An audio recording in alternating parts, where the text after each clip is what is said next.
From symphony orchestras to swimming pools, German prisoners of war in 1940s America received treatment that shocked even them, living better than millions of African Americans and Japanese American citizens. The Geneva Convention created a legal obligation that produced moral insanity, and the photographs prove it happened. August 15, 1943. A train platform in Internment, Arkansas. 95 degrees and climbing. Corporal William Downs of the U.S. Army stands at attention as a transport train pulls into the station. He's wearing the uniform of his country, a country he's served faithfully for 18 months. He's also black, which means he cannot enter the whites-only waiting room behind him, cannot drink from the marble water fountain in the main terminal, cannot sit at the lunch counter inside the station. The train doors open. 60 German prisoners of war step onto the platform, men who, months earlier, were shooting at American soldiers in North Africa. A white lieutenant orders Corporal Downs to escort the prisoners into the station restaurant for a meal before continuing to their permanent camp. Downs watches as the German soldiers, the enemy, file into the dining room and take seats. They are served hot food on real plates, coffee in ceramic cups, the same restaurant that wouldn't serve Corporal Downs breakfast that morning. He stands outside in the August heat, his rifle slung over his shoulder, guarding men who can sit where he cannot. This scene repeated itself thousands of times across America between 1943 and 1946. It wasn't an accident. It wasn't a mistake. It was policy, created by the collision of international law and domestic racism, producing what historians now recognize as one of World War II's most profound ironies. Enemy soldiers received better treatment than American citizens. This is the story of luxury captivity. Of Geneva Convention regulations followed to the letter while constitutional rights were ignored. Of swimming pools built for Nazis while Americans went without. Of the legal framework that valued enemy combatants over our own people. This is the story of how America won the war, but revealed something dark about itself in the process. The legal foundation. To understand how this happened, we must start with a document signed in Switzerland 14 years before World War II began. The Geneva Convention of July 27, 1929, established international standards for the treatment of prisoners of war. The United States signed and ratified it. Germany signed but never ratified it, though after 1941, Germany agreed to follow its provisions for Western Allied prisoners, but not for Soviet POWs, who they treated with horrific brutality. The convention's language was specific and legally binding. Article 11. The food ration of prisoners of war shall be equal in quantity and quality to that of the depot troops. Article 10. Prisoners of war shall be lodged in buildings or huts which afford all possible guarantees of hygiene and healthfulness. Article 17. Officers and persons of equivalent status shall receive the pay of the corresponding rank in the armed forces of the detaining power. Article 27. Belligerents shall encourage, as much as possible, the organization of intellectual and sporting pursuits by the prisoners of war. The U.S. War Department, under the leadership of Secretary of War Henry L. Stimson, made a strategic decision. America would follow the Geneva Convention precisely, creating model camps that exceeded minimum standards. The reasoning, articulated in a War Department memorandum dated November 3, 1942, was clear. Our treatment of enemy prisoners sets the standard for enemy treatment of our captured soldiers. Excellence in our camps may save American lives overseas. It was sound military logic. It was humane policy. And when applied within a deeply segregated society, it created moral chaos. Major General Alan W. Gullion, Provost Marshal General of the U.S. Army, oversaw the entire POW system.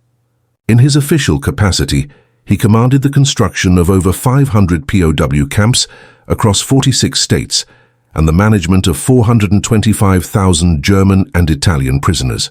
His directive dated January 12, 1943 stated, "Camp commanders will ensure that all facilities meet or exceed standards for American depot troops." This is non-negotiable. The standards for American depot troops, soldiers stationed at supply and training facilities in the United States, were high. They received full rations, heated barracks, Recreational facilities, medical care, and educational opportunities.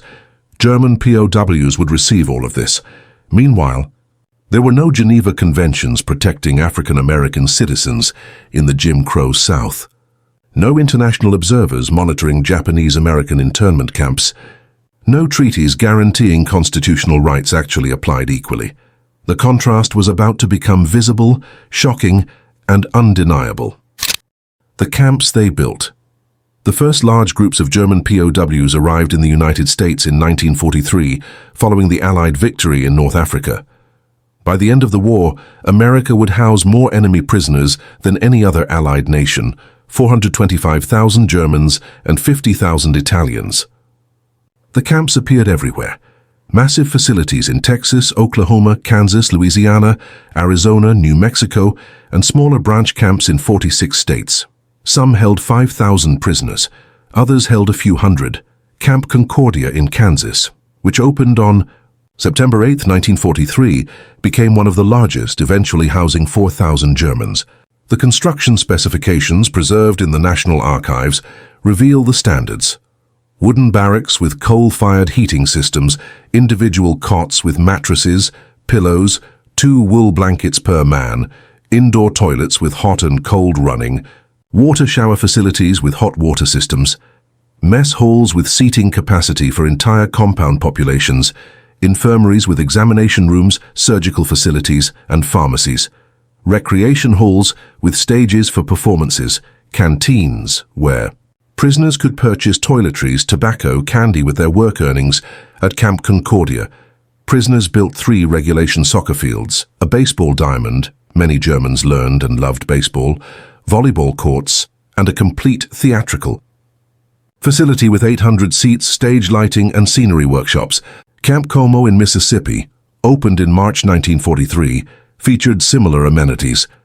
Camp Commander Colonel Charles Hedekin's report from June 15, 1944 noted, "Prisoners have constructed a complete sports complex, including swimming area in nearby lake, tennis courts, and gymnasium. A 40-piece orchestra performs weekly concerts. Educational classes in English, mathematics, and history serve 300 students pursuing university-level coursework. The educational programs deserve special attention. The YMCA War Prisoners Aid Program, working with the U.S. Army, supplied over 1.5 million books to POW camps, many in German but also English language instruction materials. Prisoners could study for university credit through correspondence courses. At Camp Ruston in Louisiana, 200 prisoners were enrolled in college-level classes by late 1944. Captain Edward Davison, a camp educational officer at Fort Devens in Massachusetts, wrote in his memoir My War Years, published 1967, "I taught English literature to German officers who had bombed London.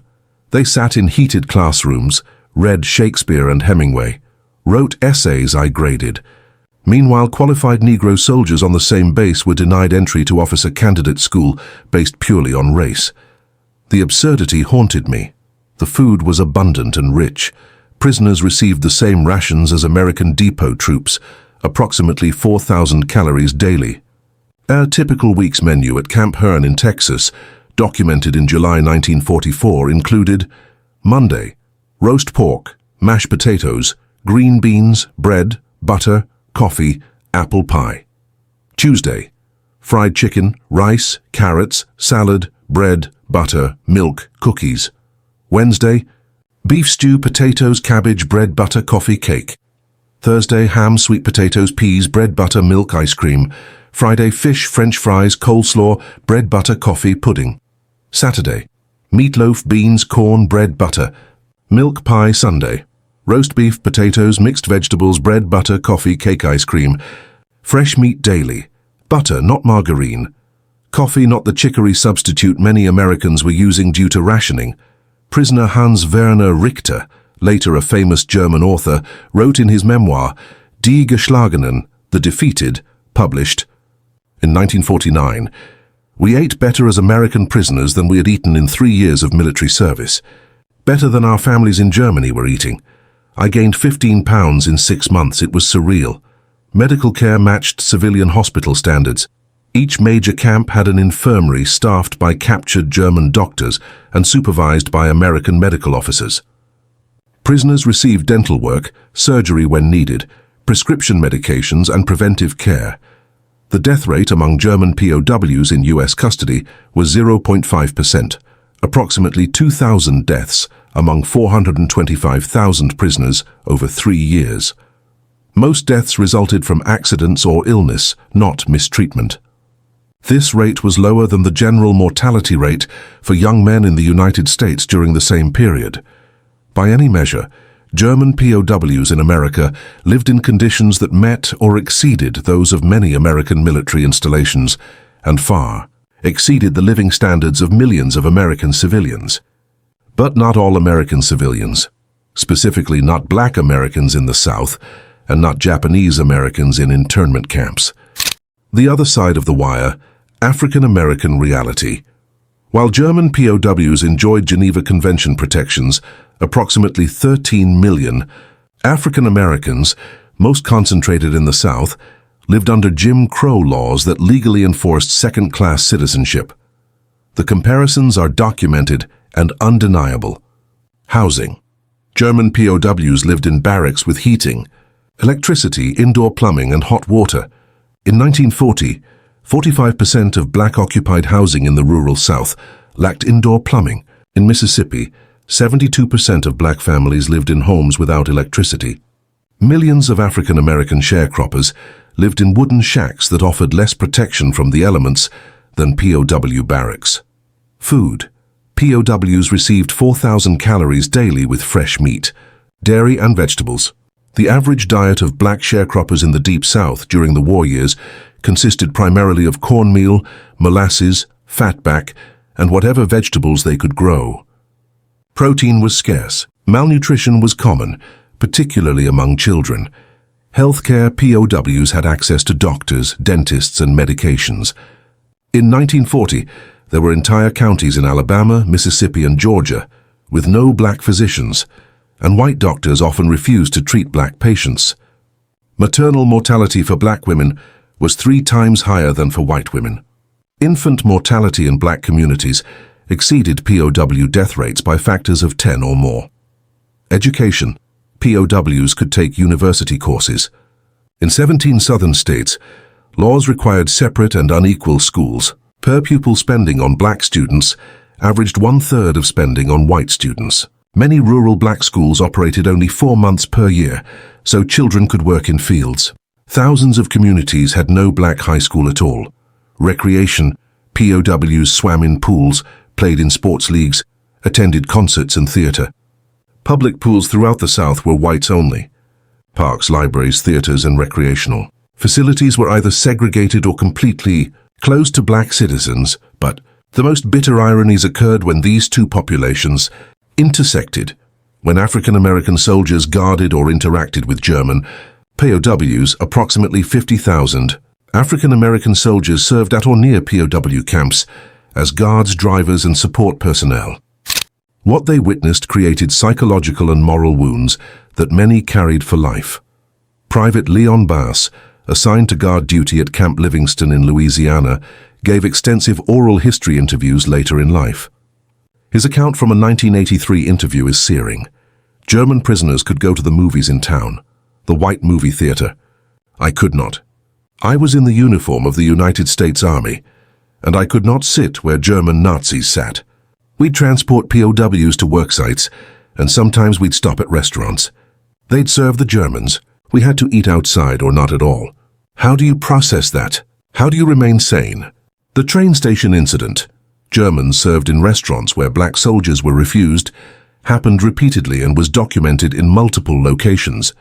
Alexandria, Louisiana, April 1944, Temple, Texas, May 1944, Clarksdale, Mississippi, throughout 1944-1945, Florence, South Carolina, August 1944, multiple locations in Arkansas, Oklahoma, and Alabama Sergeant Leon Johnson wrote to his family in Chicago in a letter dated March 22, 1944. Yesterday, I watched German prisoners swim in a pool here while I stood guard in the heat. There is no pool in this entire parish county where a colored person can swim. I am guarding them with a loaded rifle, and they have more rights in this country than I do. The absurdities multiplied. German POWs working in cotton fields in Mississippi were sometimes paid more than black sharecroppers doing the same work in adjacent fields. POWs received 80 cents per day in camp scrip. Sharecroppers, trapped in debt peonage systems, often saw no cash at all. At Camp Ruston in Louisiana, German POWs attended theatrical performances in the camp's 500-seat theater. Black soldiers at the same facility were required to sit in segregated sections of the town's movie theater, in the balcony, entering through a separate door. German POWs at camps in Texas could order beer and wine, limited quantities, from the camp canteen. In many Texas counties, black citizens could not enter establishments that served alcohol to whites. Some Southern white civilians openly stated they preferred German POWs to black Americans. Krammer in Georgia, quoted in a May 1945 article in the Atlanta Constitution, said, "These German boys are clean, hard workers, respectful, much better than the colored we usually get." This quote encapsulates the racial ideology that made luxury captivity possible. Whiteness trumped nationality. White enemy soldiers were preferred to black American citizens. Not all interactions were negative. Some German POWs were shocked by American racism and said so. Some befriended black guards and workers. But the structural reality remained. German prisoners had legal protections that black Americans lacked. The psychological impact on black soldiers was profound and lasting. Many historians credit the POW camp experience as a significant factor in the post-war civil rights movement. Men who had worn the uniform and guarded enemies who received better treatment than their own families were no longer willing to accept the status quo. Private James Tillman, who guarded POWs in Arkansas, became active in the NAACP after the war. In a 1962 interview, he stated, "Guarding those camps made me a civil rights worker. I saw clearly that the problem wasn't just Southern bigotry, it was American policy. The same government that treated German Nazis with dignity treated Negro soldiers like criminals. After that, I knew change had to come, and I was going to be part of making it happen." The internment comparison. If the contrast between German POW treatment and African-American reality was stark, the comparison with Japanese-American internment was even more damning. Because both groups were behind barbed wire, both were under direct federal authority, and the differences in treatment were entirely a matter of policy choice. On February 19, 1942, President Franklin D. Roosevelt signed Executive Order 9066, authorizing the forced removal of all persons of Japanese ancestry from the West Coast. Over the following months, 120,000 people, 70,000, of them American citizens by birth, were rounded up and imprisoned in 10 internment camps in remote locations across the western states. They were not prisoners of war. They were not accused of crimes. They were imprisoned solely because of their ancestry. Let's compare the conditions systematically. Legal status: German POWs, protected by Geneva Convention. Considered temporary detainees with defined rights. Japanese Americans: no legal protections, no formal charges, indefinite detention, no trial housing. German POWs: wooden barracks with heating systems, individual cots, interior walls. Japanese Americans: tar paper barracks with no insulation, no interior walls, families separated only by hanging sheets. Outdoor latrines. Food budget: German POWs: approximately $140 per person per day, equivalent to U.S. depot troops. Japanese Americans: $0 to $45 per person per day, later raised to $0.50. This bears repeating. The U.S. government spent 3 times more feeding enemy soldiers than feeding American citizens in internment camps. Climate protection: German POWs, camps located in areas with existing infrastructure, barracks designed for local climate. Japanese Americans, camps deliberately located in harsh environments, deserts, swamps, mountain plateaus. Manzanar in California saw temperatures from 5 degrees to 110 degrees. Topaz in Utah was built on a dry lake bed where alkali dust permeated everything. Medical care: German POWs, fully equipped infirmaries, Adequate medical staff, pharmaceutical supplies. Japanese Americans, severely limited medical facilities. Shortages of doctors and nurses, inadequate medications. At Tula Lake, 18,000 people shared facilities designed for $5,000. Recreation, German POWs, swimming pools, sports equipment, musical instruments, theatrical facilities provided. Japanese Americans, no recreational facilities provided initially. Internees built their own baseball diamonds and organized activities with no government support. Movement, German POWs, could leave camps for supervised work details, received fresh air and exercise daily. Japanese Americans, confined to camp boundaries, could not leave except with special permission. Camp perimeters patrolled by armed guards with orders to shoot escapees. Employment, German POWs, could work for 80 cents per day.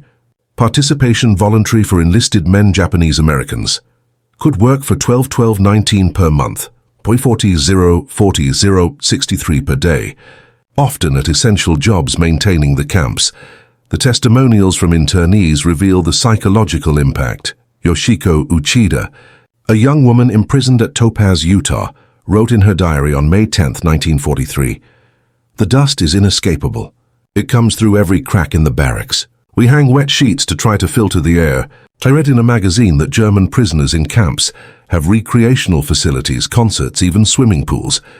We are American citizens, and we live in a desert with no trees, no grass, surrounded by barbed wire." Mino Kubo, an artist imprisoned at Topaz, later published a memoir with drawings showing the stark conditions. She wrote, "We stood in line for everything, food, latrines, showers. There was no privacy. Families were destroyed when parents lost authority in these conditions. I learned later that German POWs lived in far better circumstances. That knowledge was bitter. Perhaps most painfully, Japanese American soldiers sometimes directly encountered this disparity. The 442nd Regimental Combat Team, composed almost entirely of Japanese Americans, many volunteering from internment camps to prove their loyalty, became the most decorated unit in U.S. military history for its size and length of service. They fought with extraordinary valor in Italy and France, suffering casualty rates exceeding 300%. These soldiers sometimes liberated POW camps in Europe or encountered German POWs being transported through the United States. They wore American uniforms. They had earned battlefield commendations, and they saw enemy soldiers treated better than their own families. Staff Sergeant Kazuo Masuda of the 442nd, whose family was interned at Gila River in Arizona, wrote to his sister on November 8, 1944, "We captured German soldiers today near the Gothic line. They will be treated well as prisoners, as they should be under the rules of war. I hope they are treated better than you are in that camp in Arizona, but I know they will be. That's what makes this so hard." Sergeant Masuda was killed in action on August 27, 1945, near Vosges, France. He was posthumously awarded the Distinguished Service Cross, later upgraded to the Medal of Honor in 2000. The 422nd's motto was "Go for broke." The irony was cruel. Japanese Americans had to risk everything, had to be willing to die, to earn rights that German POWs received automatically. The voices of the guards.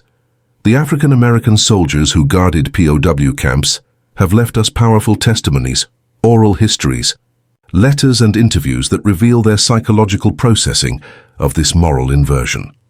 Corporal William Downs, whose experience on that Arkansas train platform opened our story, survived the war and later became a teacher in Chicago.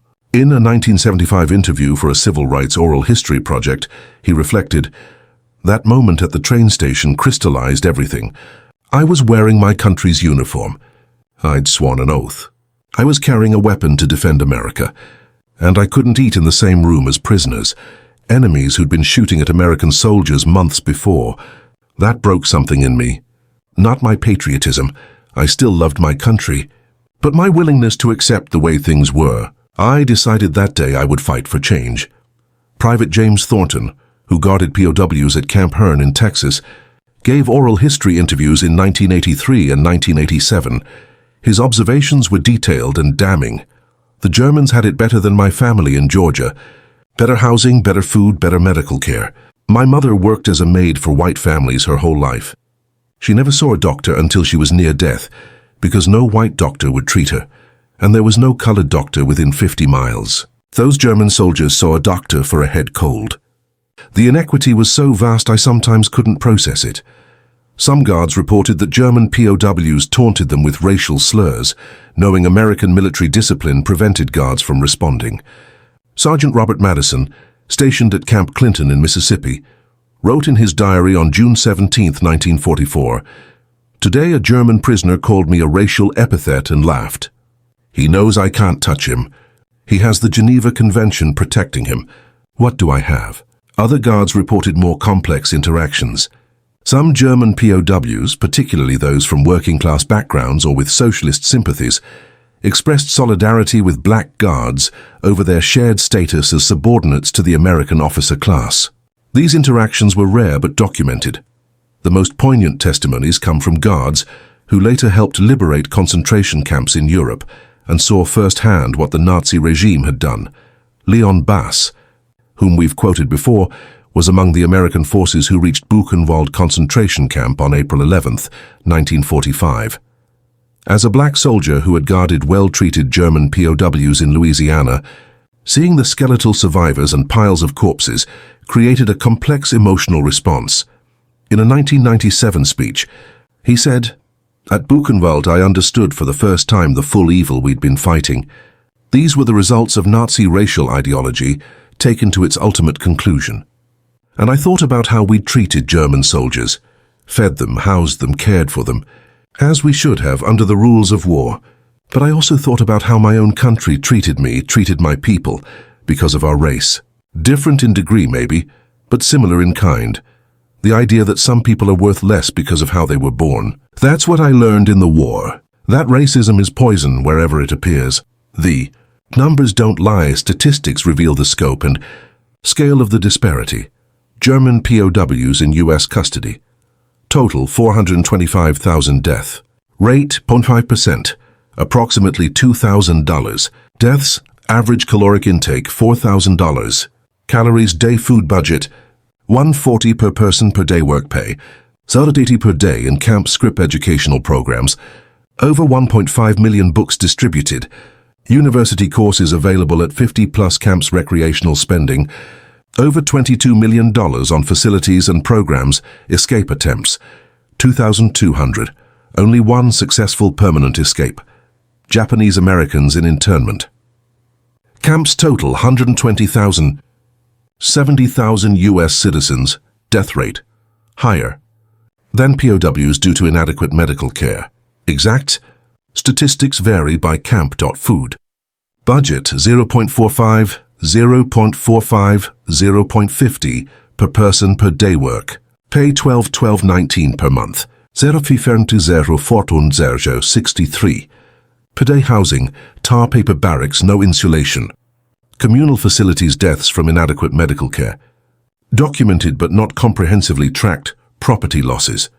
Estimated $400 million in 1945 dollars, $400 million in 1945 dollars in $2 billion today from forced sale or abandonment of homes, businesses, farms, African Americans in Jim Crow, South 1940 census data, rural housing without indoor plumbing, 45%, rural housing without electricity, 72%. In Mississippi, infant mortality rate 73.8 per 1,000 births, versus 43.2 for whites. Maternal mortality rate 3x higher than whites. Educational spending 1 to 3 of per pupil spending for whites. Lynchings during war years 1941, 1945, 20. Documented cases convicted of crimes without due process, thousands. Exact numbers impossible due to legal system corruption.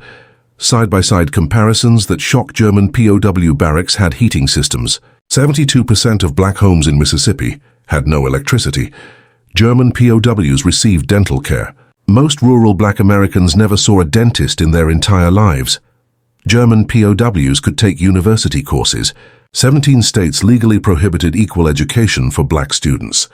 German POW camps spent $22 million on recreation. Public pools across the South were whites only, meaning black citizens had no legal access regardless of ability to pay. The legal architecture of absurdity. How did this happen? How did a democracy create a system that valued enemies over citizens? The answer lies in the intersection of three legal frameworks. First, the Geneva Convention, international law binding treaty obligation enforced by War Department with federal authority. Violations could endanger American POWs overseas. Compliance was national security priority. Second, states. Rights and Jim Crow laws, domestic law. Southern states enacted segregation laws. Federal government claimed no authority to intervene in local matters. Supreme Court had upheld separate but equal in Plessy v. Ferguson, 1896. Federal government actively chose not to challenge segregation during wartime for political reasons, needed Southern Democratic support.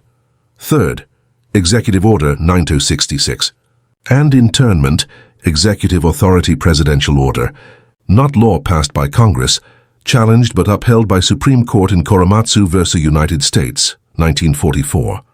Based on military necessity claims later proven to be unfounded, no Geneva Convention protections, because internees weren't foreign nationals. The result? German POWs were protected by federal authority, enforcing international law, while American citizens were subjected to state laws or executive orders that the federal government chose not to challenge. The War Department knew about the contradictions. Internal memos reveal ongoing discussions about the optics of POW treatment versus Jim Crow realities. A memo from the Office of War Information dated September 12, 1944, noted, reports of German POW treatment in southern camps have created propaganda opportunities for enemy. German radio has broadcast reports of POWs treated better than American Negroes. This undermines our moral authority. However, Geneva Convention compliance remains non-negotiable. The solution wasn't to improve treatment of black Americans or close the internment camps. The solution was to try to suppress media coverage of the disparities. The ironic outcomes: the treatment of German POWs in America had several unexpected long-term consequences. For German POWs, many fell in love with America despite being prisoners. Studies estimate 5,000, 10,000 German former POWs eventually immigrated to the United States. In interviews, they cited their POW experience as showing them what a prosperous democracy looked like. One former prisoner, Georg Geithner, escaped from a POW camp in 1945 and lived illegally in America for 40 years before revealing himself in 1985. Because he wanted to stay in the country he'd learned to love as a prisoner. For African Americans, the POW camp experience became a significant catalyst for civil rights activism. Veterans like Leon Bass, William Downs, and thousands of others returned from the war unwilling to accept second-class citizenship. The Double V campaign, Victory Over Fascism Abroad, Victory Over Racism at Home, gained momentum directly from these experiences. The NACP used the POW Jim Crow contrast in legal arguments against segregation. For Japanese Americans, the internment experience created generational trauma, but also produced determined civil rights advocates. The 492nd Veterans returned as the most decorated unit in American history, making it impossible to question Japanese-American loyalty. The contrast with POW treatment became part of the case for redress. In 1988, President Ronald Reagan signed the Civil Rights Act of 1988, which apologized for internment and provided $20,000 compensation to each survivor, though no amount could truly compensate for what was taken. For American foreign policy, the photographs and documentation of POW camps became valuable tools during the Cold War, showing that America treated even its enemies humanely. Soviet propaganda about American racism was harder to counter, precisely because it was true, and the POW Jim Crow contrast gave it ammunition. The Reckoning. The last German POWs left American camps in 1946. The internment camps closed by November 1945. Though many Japanese Americans had nowhere to return to, their homes and businesses had been stolen or sold. Jim Crow laws remained in force until the Civil Rights Act of 1964 and Voting Rights Act of 1965. The physical camps are mostly gone. A few have been preserved as historical sites. Camp Concordia in Kansas has a small museum. The site of Camp Hearne in Texas has a memorial. Most others were dismantled. The materials sold as surplus. The land returned to agriculture or other use. But the documentary evidence remains. Photographs of German prisoners swimming in pools built with American materials and labor, while Black Americans were legally barred from public pools. Venues showing German POWs ate better than most American civilians. Letters from Japanese American citizens describing tar paper shacks while reading about POW facilities with heating and recreational equipment. Testimonies from black soldiers describing the psychological torment of guarding enemies who could eat in restaurants where the guards themselves were prohibited. How should we understand this history? Not as a simple tale of American hypocrisy, though hypocrisy was certainly present. Not as evidence that America should have violated the Geneva Convention. Treating POWs brutally would have endangered American prisoners and violated international law. Instead, this history reveals something more complex and more important, that legal compliance without moral coherence creates obscene contradictions. That following international law while ignoring constitutional principles produces a justice system that values enemies over citizens. That racism so distorts a society that whiteness becomes more important than nationality, more protected than citizenship. The United States did the right thing by treating German POWs well. The Geneva Convention was and remains a crucial protection against the brutality of war. But simultaneously, America did profound wrong by denying its own citizens, Black Americans, Japanese Americans, and others, the basic dignity and rights it extended to enemy soldiers. Both things are true. The contradiction is the point. Epilogue. The last witnesses. The men and women who experienced this history are nearly all gone now. The last World War II veterans are dying at a rate of hundreds per day. The last Japanese-American internment survivors are in their 80s and 90s. The children who grew up in Jim Crow are elderly, but some testimonies were preserved. In 2005, the Library of Congress conducted oral history interviews with surviving African-American World War II veterans. Many spoke about POW camp experiences. Raymond Weaver, who guarded prisoners in Alabama, said, 70 years later it still stings. Not because I'm bitter, I'm not, but because it was so unnecessary. We could have been great then. We could have practiced at home what we preached abroad. We chose not to. That's what I want people to understand. It was a choice. In 2010, Japanese-American internment survivors testified at a ceremony where the Congressional Gold Medal was awarded to the 442nd Regimental Combat Team. Several survivors spoke about the contrast with POW treatment. Takashi Matsui, interned at Minidoka in Idaho and later a 442nd veteran, said, "We knew German prisoners were treated better than our families. We knew it, and we fought anyway. Not because America was perfect, but because we believed it could be better." The question I've lived with for 65 years is, were we right to believe that? In 2015, one of the last German POWs to be interviewed, Reinhold Pabel, who had escaped from a camp in 1945 and lived illegally in America until revealing himself in 1953, reflected on his experience. "I was treated with more humanity as an enemy prisoner than America showed to some of its own people. I've never reconciled that. I loved America. I made it my home. But I've never forgotten that my comfort came while others suffered. That's a strange legacy to carry." Conclusion: what the luxury reveals. The luxury captivity of German POWs in World War II America wasn't a secret.